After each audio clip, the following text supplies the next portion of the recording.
Pernahkah Anda mengalami ini? Anda turun ke gudang bawah tanah Anda yang sejuk, mengambil wortel hasil panen sendiri yang tampak sempurna. Anda sudah membayangkan rasa manis dan renyahnya, tapi saat Anda menggigitnya, yang terasa justru rasa pahit yang tajam dan tidak enak. Seketika, Anda mulai menyalahkan gudang Anda. Mungkin suhunya salah, atau kelembapannya kurang pas. Nah, hari ini kita akan membongkar sebuah rahasia besar. Saya akan tunjukkan bahwa gudang Anda sama sekali tidak bersalah. Penyebab sebenarnya adalah satu kesalahan fatal yang mungkin tidak sengaja Anda lakukan di musim gugur saat Anda sedang bersemangat memanen hasil kebun. Siap untuk terkejut? Mari kita mulai. Sebelum kita menunjuk siapa pelakunya, mari kita pahami dulu apa yang membuat wortel terasa manis. Wortel secara alami mengandung gula yang memberinya rasa khas yang kita sukai. Namun, wortel juga memiliki mekanisme pertahanan diri. Ketika merasa stres atau terancam, ia akan memproduksi senyawa kimia bernama terpenoid. Salah satunya adalah isokoumarin. Senyawa inilah yang bertanggung jawab atas rasa pahit yang menyengat itu. Ini adalah reaksi alami, seperti cara tanaman melindungi dirinya dari hama atau pembusukan. Jadi, pertanyaannya bukanlah mengapa wortel punya rasa pahit, melainkan apa yang membuat wortel saya merasa stres berat saat disimpan di gudang. Jawabannya tersembunyi dalam sebuah gas tak terlihat yang dihasilkan oleh teman-teman penyimpanannya. Mari kita langsung ke intinya. Kesalahan fatal yang membuat wortel Anda menjadi pahit adalah menyimpannya bersamaan dengan buah-buahan atau sayuran yang menghasilkan gas etilen dalam jumlah tinggi. Ya, biang keladinya adalah gas yang tidak berwarna dan tidak berbau ini. Banyak orang tidak menyadari bahwa berbagai jenis hasil panen terus bernapas dan melepaskan gas bahkan setelah dipetik. Gas etilen ini berfungsi sebagai hormon pematangan alami. Ia sangat berguna untuk membuat pisang hijau menjadi kuning atau tomat hijau menjadi merah. Namun, bagi sayuran akar seperti wortel, gas etilen bukanlah teman, melainkan pemicu stres yang mematikan.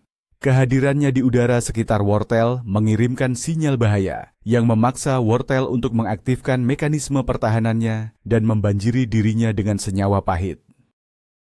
Jadi, kesalahan Anda bukanlah pada cara Anda membangun gudang, melainkan pada siapa saja teman sekamar yang Anda berikan kepada wortel Anda. Sekarang, mari kita perkenalkan tersangka utamanya, apel. Ya, buah yang katanya menjauhkan dokter ini justru bisa menjadi pembunuh senyap bagi rasa manis wortel Anda. Apel adalah salah satu produsen gas etilen paling produktif di dunia hasil panen. Menyimpan sekotak apel di dekat tumpukan wortel Anda sama saja dengan menempatkan bom waktu kimia di gudang Anda. Apel akan terus-menerus melepaskan gas etilen ke udara. Gas ini kemudian akan diserap oleh wortel, yang salah mengartikannya sebagai sinyal bahwa proses pembusukan sudah dekat. Sebagai respons panik, wortel akan bekerja keras memproduksi isokoumarin untuk melindungi dirinya. Semakin lama wortel terpapar etilen dari apel, semakin banyak senyawa pahit yang diproduksi, hingga akhirnya seluruh wortel yang tadinya manis berubah menjadi tidak bisa dimakan. Ilustrasinya sederhana. Bayangkan, apel terus-menerus berbisik kepada wortel, "Cepatlah membusuk."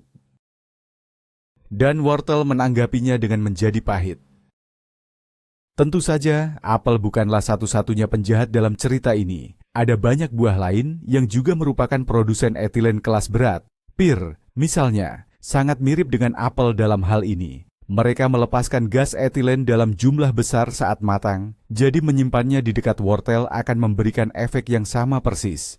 Kemudian ada alpukat. Jika Anda pernah mencoba mematangkan alpukat dengan cepat dengan memasukkannya ke dalam kantong kertas, Anda sebenarnya sedang memanfaatkan kemampuannya memproduksi etilen untuk mempercepat prosesnya sendiri. Bayangkan kekuatan pematangan itu dilepaskan di ruang tertutup seperti gudang. Tentu saja ini akan berdampak buruk pada wortel di sekitarnya. Jadi, jika Anda menyimpan apel pir atau alpukat di gudang yang sama dengan wortel, Anda harus memastikan ada jarak yang sangat jauh atau ventilasi yang sangat baik di antara mereka, atau idealnya, simpan di ruangan yang benar-benar terpisah. Daftar tetangga buruk untuk wortel tidak berhenti di situ. Buah-buahan berbiji seperti persik, plum, dan nektarin juga merupakan sumber etilen yang signifikan, terutama saat mereka matang. Mungkin Anda tidak umum menyimpan buah-buahan ini dalam jumlah besar di gudang, tetapi jika Anda melakukannya, ingatlah untuk menjauhkannya dari sayuran akar. Satu lagi yang mengejutkan adalah pisang. Pisang adalah juara dalam produksi etilen, itulah sebabnya mereka bisa matang begitu cepat. Meskipun kita jarang menyimpan pisang di gudang bawah tanah, penting untuk mengetahui prinsip ini. Jangan pernah menyimpan wortel di dalam mangkuk buah di dapur bersama pisang atau apel. Paparan etilen bahkan dalam waktu singkat sudah cukup untuk memulai proses pembentukan rasa pahit. Ini adalah prinsip universal. Pisahkan produsen etilen dari sayuran yang sensitif terhadap etilen seperti wortel. Bagaimana dengan tomat? Secara teknis, tomat adalah buah dan ya, mereka juga menghasilkan gas etilen saat matang. Menyimpan tomat yang sedang memerah di dekat wortel juga dapat menyebabkan masalah yang sama. Ini menjadi penting terutama jika Anda memanen tomat hijau di akhir musim dan menyimpannya di dalam ruangan agar matang perlahan. Pastikan tempat penyimpanan tomat Anda terpisah dari tempat penyimpanan wortel. Bahkan beberapa jenis melon, seperti blewah, juga merupakan produsen etilen yang kuat. Intinya adalah, Anda harus mulai melihat gudang atau ruang penyimpanan Anda bukan sebagai satu ruangan besar, tetapi sebagai beberapa zona yang berbeda. Zona untuk produsen etilen dan zona untuk sayuran yang sensitif terhadapnya. Pemisahan adalah kunci utama untuk menjaga kualitas hasil panen Anda dalam jangka waktu yang lama. Sekarang Anda mungkin berpikir, baiklah, saya hanya perlu memisahkan buah-buahan dari sayuran. Sayangnya, tidak sesederhana itu. Beberapa jenis sayuran pun bisa menjadi biang keladi. Kentang misalnya menghasilkan gas etilen dalam jumlah sedang. Meskipun tidak sekuat apel, paparan terus-menerus dari tumpukan kentang di dekatnya sudah cukup untuk membuat wortel menjadi pahit seiring waktu. Selain itu, kentang dan wortel memiliki kebutuhan penyimpanan yang sedikit berbeda. Kentang lebih suka lingkungan yang sedikit lebih hangat dan gelap gulita untuk mencegahnya bertunas dan berubah menjadi hijau. Sementara wortel menyukai suhu yang sangat dingin mendekati titik beku. Menyimpan mereka bersama-sama seringkali berarti salah satu dari mereka tidak berada dalam kondisi idealnya, yang pada akhirnya akan memperpendek umur simpannya dan menurunkan kualitasnya. Kesalahan ini sebenarnya bisa dimulai bahkan sebelum wortel masuk ke gudang, yaitu saat proses panen. Wortel yang rusak, tergores, atau patah saat dicabut dari tanah akan mengalami stres. Sebagai respons terhadap cedera fisik ini, wortel akan meningkatkan produksi etilennya sendiri sebagai bagian dari proses penyembuhan dan pertahanan. Wortel yang rusak ini tidak hanya akan menjadi pahit lebih cepat, tetapi juga akan melepaskan etilen ke sekitarnya, yang dapat memicu reaksi berantai dan menyebabkan wortel sehat di dekatnya juga mulai menjadi pahit. Inilah mengapa sangat penting untuk memanen dengan hati-hati. Gunakan garutaman atau sekop untuk melonggarkan tanah di sekitar wortel sebelum mencabutnya. Hindari menariknya dengan paksa, yang bisa menyebabkan akar patah atau kulitnya tergores. Setiap kerusakan kecil adalah pintu masuk bagi masalah besar di kemudian hari. Setelah wortel berhasil dicabut dari tanah dengan aman, ada satu langkah krusial berikutnya. Memotong bagian atasnya. Daun hijau wortel yang rimbun mungkin terlihat segar dan sehat, tetapi jika dibiarkan menempel pada akarnya, mereka akan bertindak seperti parasit. Daun-daun ini akan terus mencoba untuk hidup dan berfotosintesis, dan untuk melakukannya, mereka akan menarik kelembapan dan gula langsung dari akar wortel. Proses ini tidak hanya membuat wortel menjadi layu dan lemas lebih cepat, tetapi juga memberikan stres yang signifikan pada akar. Stres ini, seperti yang sudah kita bahas, akan memicu produksi senyawa pahit. Jadi, segera setelah Anda memanen, potong bagian atasnya, sisakan sekitar 1 atau 2 cm batang. Jangan menunda langkah ini. Semakin cepat Anda memisahkan daun dari akarnya, semakin banyak rasa manis yang akan tersimpan di dalam wortel. Sekarang mari kita singkirkan satu mitos umum. Beberapa orang percaya bahwa wortel perlu disembuhkan atau diangin-anginkan selama beberapa hari di luar ruangan sebelum disimpan, mirip seperti kentang atau ubi jalar. Ini adalah sebuah kesalahan besar. Proses curing atau penyembuhan pada kentang bertujuan untuk mempertebal kulitnya dan menyembuhkan luka agar bisa disimpan lebih lama. Namun, wortel memiliki kulit yang tipis dan tidak mendapat manfaat dari proses ini. Sebaliknya, membiarkan wortel di luar, terutama di bawah sinar matahari, akan membuatnya kehilangan kelembapan dengan cepat, menjadi lemas, dan bahkan bisa memicu produksi senyawa pahit karena stres akibat dehidrasi. wortel harus segera dipindahkan dari kebun ke lingkungan penyimpanan yang sejuk dan lembab sesegera mungkin setelah dipanen dan dipotong daunnya. Tujuannya adalah untuk mendinginkannya secepat mungkin, bukan mengeringkannya. Lalu, bagaimana dengan membersihkan wortel sebelum disimpan? Haruskah dicuci bersih atau dibiarkan dengan tanah yang menempel? Jawabannya ada di tengah-tengah. Anda tidak disarankan untuk mencuci wortel dengan air dan menyikatnya hingga bersih kinclong. Proses ini dapat merusak kulit tipis wortel, menciptakan luka-luka kecil yang tidak terlihat, yang bisa menjadi titik masuk bagi bakteri pembusuk. Selain itu, kelembapan berlebih dari pencucian dapat mendorong pertumbuhan jamur di tempat penyimpanan. Cara terbaik adalah dengan membiarkan wortel mengering sedikit di tempat yang teduh selama beberapa jam, agar tanah yang menempel menjadi kering dan mudah dihilangkan. Kemudian, dengan lembut sikat sisa tanah kering menggunakan tangan atau sikat yang sangat lembut. Sedikit sisa tanah yang menempel sebenarnya tidak masalah dan bahkan bisa membantu melindungi wortel. Kuncinya adalah keringkan, jangan basahi. Setelah dipanen dengan benar, dipotong daunnya, dan dibersihkan dengan lembut, kini saatnya menciptakan rumah yang sempurna untuk wortel Anda. Faktor pertama dan terpenting adalah suhu. Wortel adalah sayuran yang menyukai dingin, sangat dingin. Suhu ideal untuk penyimpanan wortel dalam jangka panjang adalah antara 0 hingga 4 derajat Celcius. Semakin dekat ke titik beku tanpa benar-benar membeku, semakin baik.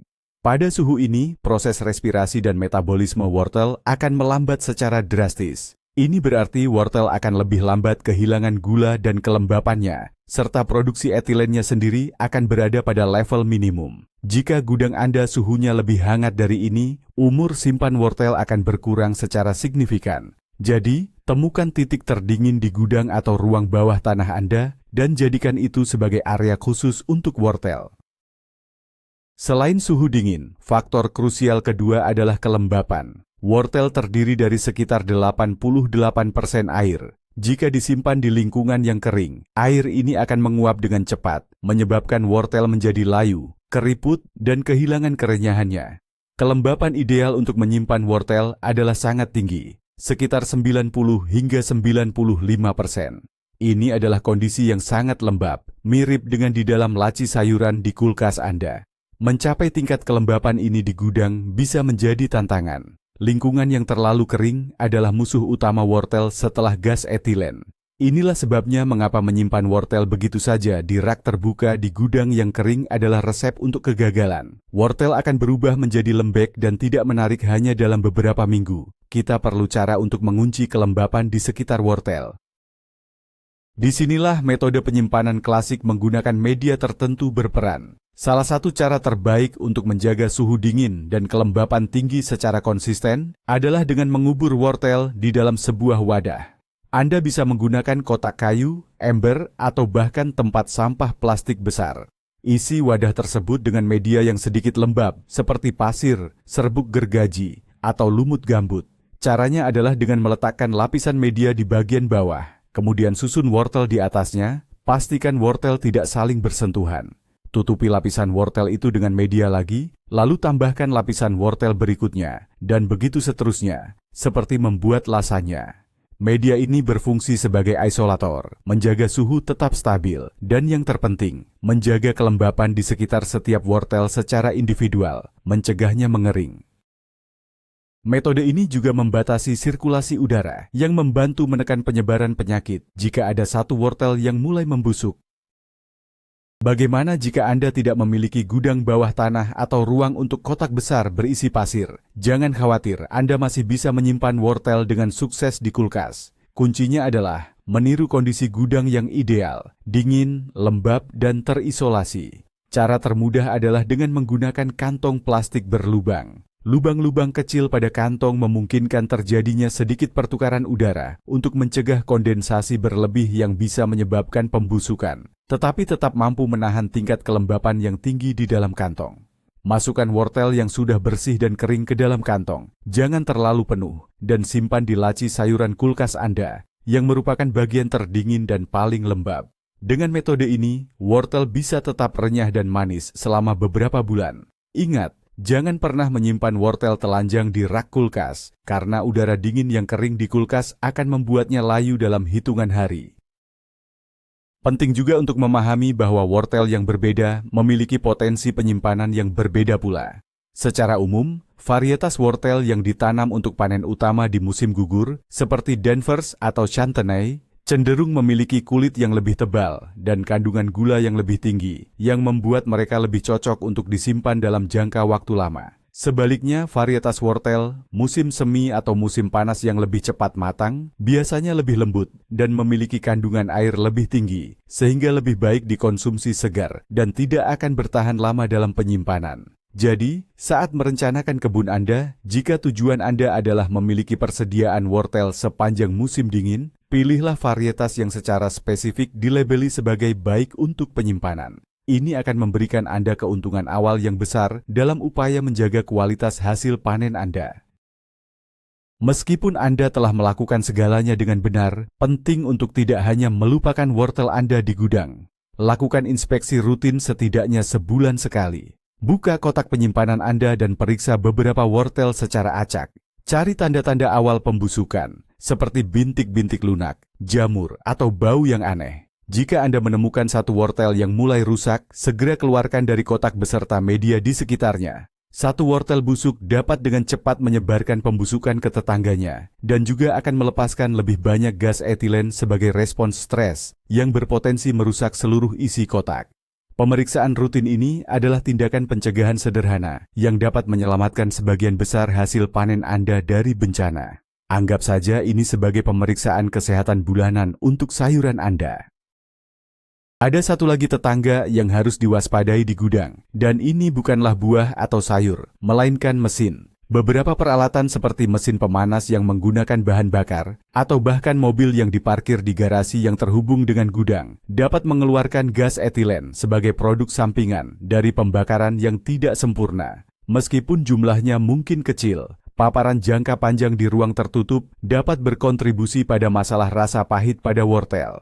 Pastikan gudang atau ruang penyimpanan Anda memiliki ventilasi yang baik dan terisolasi dari sumber-sumber polusi udara semacam ini. Udara yang bersih sama pentingnya dengan suhu dan kelembapan yang tepat untuk menjaga kualitas sayuran Anda. Ini adalah detail kecil yang sering diabaikan, tetapi dapat membuat perbedaan besar. Mari kita bicarakan tentang wortel yang sudah terlanjur sedikit pahit. Apakah masih ada harapan? Jika tingkat kepahitannya ringan, Anda mungkin bisa menyelamatkannya. Rasa pahit cenderung terkonsentrasi di bagian inti dan kulit wortel. Mengupas kulitnya sedikit lebih tebal dari biasanya, dan membuang bagian tengah atau inti wortel dapat membantu mengurangi rasa pahit. Selain itu, memasak wortel juga dapat memecah sebagian senyawa pahit, dan rasa manis alami dari gula akan lebih terasa. Merebus atau memanggang wortel dengan sedikit madu atau gula maple dapat membantu menyeimbangkan rasa. Tentu saja, ini tidak akan mengembalikan rasa manis sempurna dari wortel segar, tetapi ini adalah cara yang baik untuk memastikan hasil kerja keras Anda di kebun tidak sepenuhnya sia-sia. Jadi, sekarang Anda melihat bahwa kesalahan fatal ini sebenarnya adalah serangkaian keputusan. Ini dimulai dari memilih varietas wortel yang tepat untuk ditanam, kemudian berlanjut ke cara Anda memanennya dengan hati-hati untuk menghindari kerusakan. Lalu keputusan krusial untuk segera memotong daunnya. Setelah itu cara Anda membersihkannya dengan lembut tanpa merusak kulitnya. Dan puncaknya adalah keputusan akhir tentang di mana dan dengan siapa wortel Anda akan disimpan. Menghindari apel, pir, kentang, dan produsen etilen lainnya adalah langkah paling penting. Ini bukan hanya tentang satu tindakan, melainkan tentang memahami seluruh siklus hidup wortel dari tanah hingga ke meja makan dan menghormati kebutuhannya di setiap tahap. Sebagai kesimpulan akhir, mari kita rangkum 3 aturan emas untuk wortel yang manis dan bebas dari rasa pahit. Pertama, panen dengan lembut dan segera potong daunnya. Hindari memar atau patah, dan pisahkan sumber penarik nutrisi sesegera mungkin. Kedua, simpan di tempat dingin dan lembab. Suhu mendekati 0 derajat Celcius, dan kelembapan tinggi adalah kondisi surga bagi wortel. Gunakan media seperti pasir atau kantong berlubang untuk menciptakan lingkungan ini. Dan yang ketiga, dan yang paling penting, isolasi dari produsen etilen. Jauhkan wortel Anda dari apel, pir, pisang, dan kentang. Beri mereka ruang pribadi mereka sendiri. Jika Anda bisa mengikuti 3 aturan sederhana ini, saya jamin Anda akan mengucapkan selamat tinggal pada wortel pahit selamanya dan menikmati hasil panen yang manis dan renyah sepanjang musim dingin. Jadi, terungkap sudah misterinya. Bukan sihir, bukan pula kutukan, dan jelas bukan salah gudang Anda. Rasa pahit pada wortel Anda adalah hasil dari perang kimia tak terlihat yang dipicu oleh teman penyimpanannya yang salah. Kesalahan fatal itu adalah membiarkan wortel Anda bergaul dengan produsen gas etilen seperti Apple. Sebuah pelajaran berharga bahwa dalam penyimpanan hasil panen, penempatan yang baik adalah segalanya. Dengan memisahkan mereka, Anda tidak hanya menjaga rasa manis wortel, tetapi juga memperpanjang kesegaran semua hasil panen Anda. Terima kasih banyak sudah menonton sampai akhir. Jika Anda merasa video ini bermanfaat, jangan lupa untuk menekan tombol suka, berlangganan saluran kami untuk lebih banyak tips berkebun, dan bagikan video ini kepada sesama pekebun. Sekarang giliran Anda, apa kesalahan penyimpanan terbesar yang pernah Anda buat? Atau mungkin Anda punya trik jitu menyimpan sayuran agar awet? Tuliskan pengalaman Anda di kolom komentar di bawah.